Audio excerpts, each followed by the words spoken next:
Hey there. Subscribe to my channel. And also press this bell icon.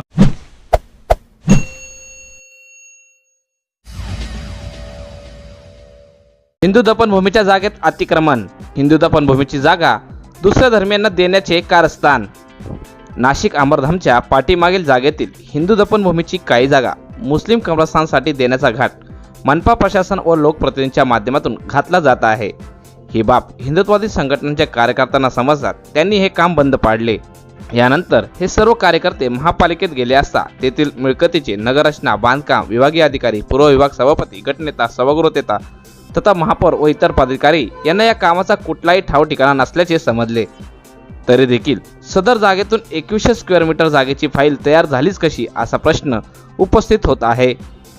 Nashik Amardham मधील पाठीमागील जागा ती हिंदू दफनभूमी असून तिथं 12 बलुतेदारांच्या समाध्या आहेत. विशेष करून महानुभवपंतांच्या समाध्या आहेत आणि बाकींच्या जे आपल्याकडे बालक असतात त्यांच्या इथे समाध्या त्यांना पुरवण्यात जाते. तर आज आपण या ठिकाणी आलो होतो. नगरपालिकेनं कंपाऊंड वॉल टाकायला सुरुवात केली, पण कंपाऊंड वॉल कधी जागेचे 2 वाटे करून कंपाऊंड वॉल, एक संद जागेला कंपाऊंड टाकायला आमचा विरोध नाही आहे, पण जागेचे 2 भाग पाडून विरोध आम्ही करतोय की जागेचे 2 भाग का पाडता.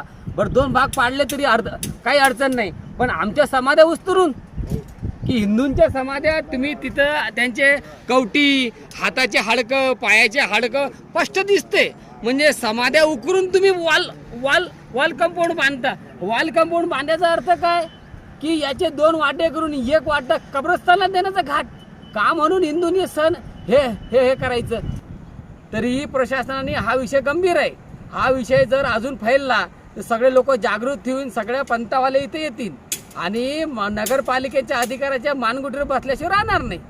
आज असा प्रकार घडला गेला की कुठल्या तरी एका नगरसेविकेने तिचा स्वतःचा काही त्याच्यामध्ये स्वार्थ असेल, तो स्वार्थ बघून तिने परस्पर एक पत्र महापालिकेला दिलं आणि तो मागच्या दाराने म्हणा कुठल्या पद्धतीने म्हणा माहीत नाही, तो ठराव तिने मिळकतला दिला. मिळकतने त्या ठरावावर फाईल बनवली आणि कुठलीही गोष्ट वाच्यता न करता गोपनीय पद्धतीने त्यांनी ही जागा 2100 स्क्वेअर मीटर जागा त्यांना अलर्ट केल्याचं आम्हाला समजलं. ज्या क्षणी आम्हाला समजलं त्या क्षणी आम्ही इथे येऊन प्रत्यक्ष जागा पाहणी केली असता हे लोक आपल्या हिंदू गोसावी समाजाच्या जागेमध्ये येऊन त्या जागेच्या 2 विभागण्या करून वॉलचं बांधकाम चालू त्यांनी केलेलं होतं. आपल्याला समोर ती वॉल पण दिसत आहे.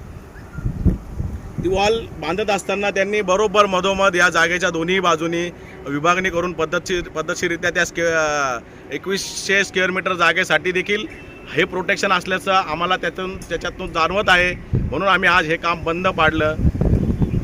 यामागे कोणाचा किती मोठा स्वार्थ दडलेला आहे हे तुम्ही आता आज समजू शकता. कोण कुठल्या पद्धतीने राजकारण करते आम्हाला त्याच्याशी काही घेणं नाही. परंतु जर हिंदू धर्माच्या भावना दुखावत असतील, आमच्या हिंदू धर्मांच्या जर अंत्यसंस्काराच्या तुटपुंज जागेमध्ये हे जर असं अतिक्रमण होणार असतील तर ते आम्ही कदापि सहन करून घेणार नाही. आम्हाला कुठल्याही समाजाचा द्वेष नाही, परंतु आज आम्हाला जी तुटपुंजी जागा आहे तिच्यात देखील तुम्ही वाटेकरी आम्हाला देत आहे. हे प्रशासनाचं धोरण अयोग्य आहे. आम्ही या सगळ्या धोरणाचा जाहीर निषेध करतो. याबाबत ज्या विचारून सर्व अधिकारी तथा पदाधिकारी यांना जागे करून या सदरच्या ठिकाणी पाहणी केली. यावेळी महापौर, गटनेता, आयुक्त यांनी हे काम तात्काळ थांबवण्याचे आदेश दिले. तसेच ही जागा जर त्यांना देण्यात आली तर हिंदू लिंगायत, गोसावी समाज, रावळ समाज, महानुभाव पंथ, बौद्ध तसेच हिंदू समाजातील लहान बालक यांच्या दफन संस्कारासाठी जागा राहणार नाही. म्हणून प्रशासनाने याबाबत त्वरित दखल घेऊन संबंधित अधिकाऱ्यास ताकीद देऊन या कामाची चौकशी करावी अशी मागणी सर्व हिंदू समाजाकडून होत आहे.